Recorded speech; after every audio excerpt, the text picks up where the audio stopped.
Breaking Bigfoot news right here on the Weekly Strange with a sighting just last week on June 23rd of the elusive cryptid spotted near the town of Sturgis, South Dakota by a woman driving through the switchbacks near the Black Hills National Forest. We'll dive into the details of this case and try to decide if Sasquatch is simply trying to make sure he's able to get accommodations ahead of the Sturgis motorcycle rally in a month, or if he happens to have a real fondness for mountain goats. Welcome to the Weekly Strange.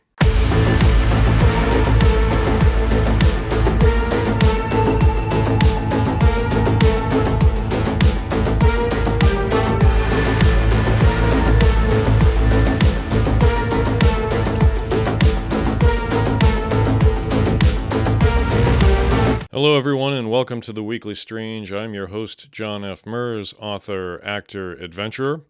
All right, so let's get into this. Just last week, June 23rd, 2025, we've got a brand new Class A sighting of a Bigfoot out near Sturgis, South Dakota.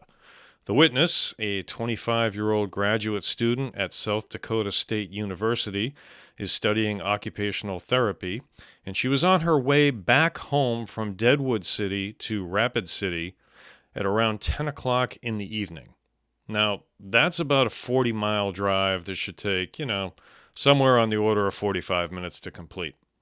The witness was on the phone with her fiancé at the time, and I can't say I blame her. Late at night, alone on the road, you want that reassuring sound of someone you love in your ear to make the drive a little more easier and comfortable.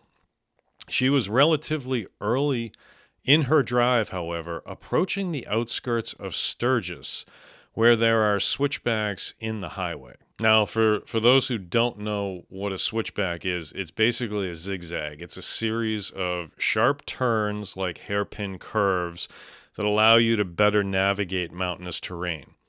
Basically, it allows you to either ascend or descend high altitudes without simply driving straight up or straight down. That means it's a little bit easier on your engine than if you just stomped on the gas and tried to get up the hill faster. Now, as she came out of the first switchback on Route 14A and started to meander around to her right, she suddenly caught a flash of something in her headlights. She stated that she always had her high beams on because of the wildlife in the area, and she wanted to be able to see them well ahead of time just in case, she needed to take evasive action to avoid hitting them. I don't have to tell you how many squirrels I've almost gotten into accidents trying to avoid, but there you go. But I don't think she was expecting this. With no other cars on the road, the witness suddenly observed a large Sasquatch step over the guardrail onto the side of the road roughly 2 feet away from her car. Now, she had just enough time to recognize what it was, and then by that time, she was already well beyond it. She stated that when she did see that the fur was reddish-brown color, and she estimated its height to be at least 7.5 feet tall. She was driving a Ford Explorer, and I drive one of those too, so I know that they stand about 6.5 feet tall.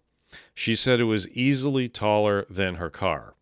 And she also noted that her dad is apparently a very large man who stands 6 feet 4 inches tall and weighs about 250 pounds.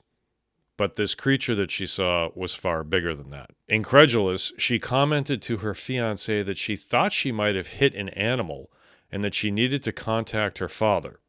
And as soon as she told her dad, her father believed her right away. It's also worth noting that the witness believes in the existence of Sasquatch, so that may be worthwhile to remember as we continue our discussion here. Now, the terrain this sighting happened in is pretty interesting. On the side of the road that this creature emerged from, it's actually a steep decline. We're in the mountains, after all. So that meant it had to climb up a steep slope, then climb over the guardrail. And then on the other side of the road, presumably the direction it was heading towards, is literally another steep incline that leads up to a pine forest, as we'll see in the pictures that I'm going to include with this. Now, this area is also close to the boundary of the Black Hills National Forest, which is a huge swath of land comprised of more than 1 million acres of mountainous terrain. It's home to a large ecosystem of wildlife, perfect for sustaining a population of Sasquatch.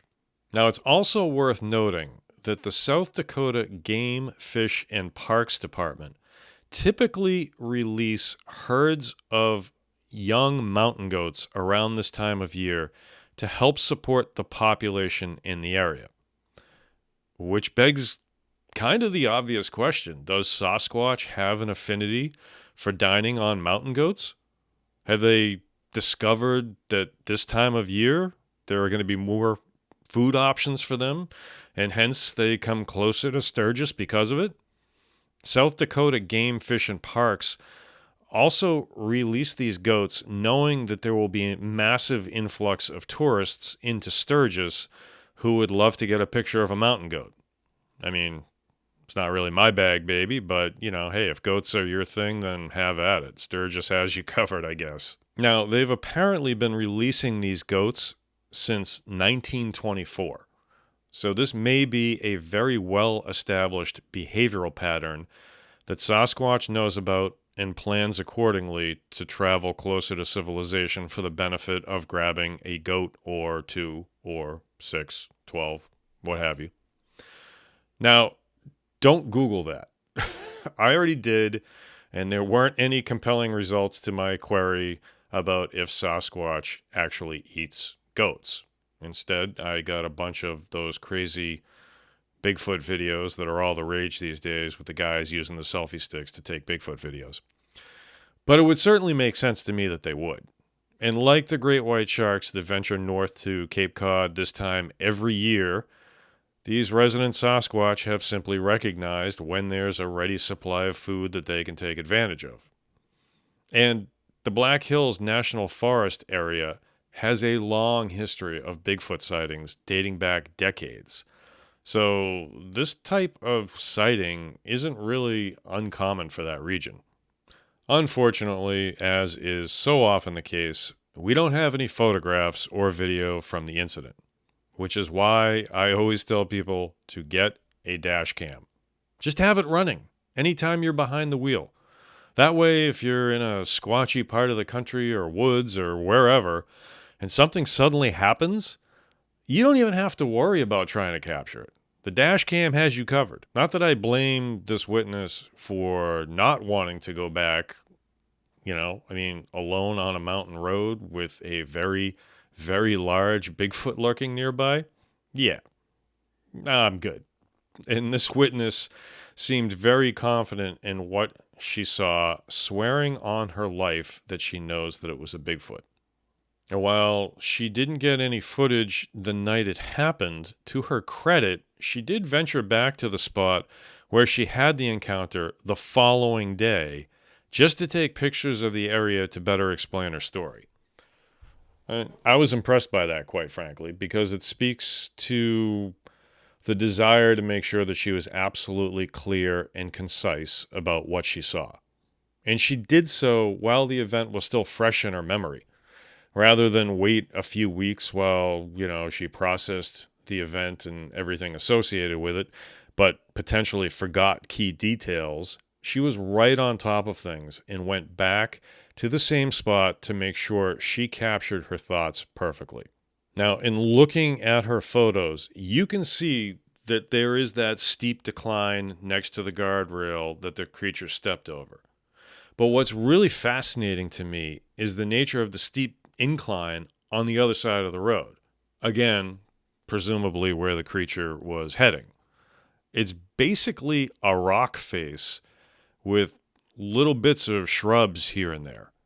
It's not exactly the sort of thing that would be an easy, quick climb for a human being, for example, but also interesting in that there wouldn't be any tracks left behind if this Bigfoot was moving across a rock face the way there would if, say, it was traveling across a mossy forest floor, where tracks are very easy to see.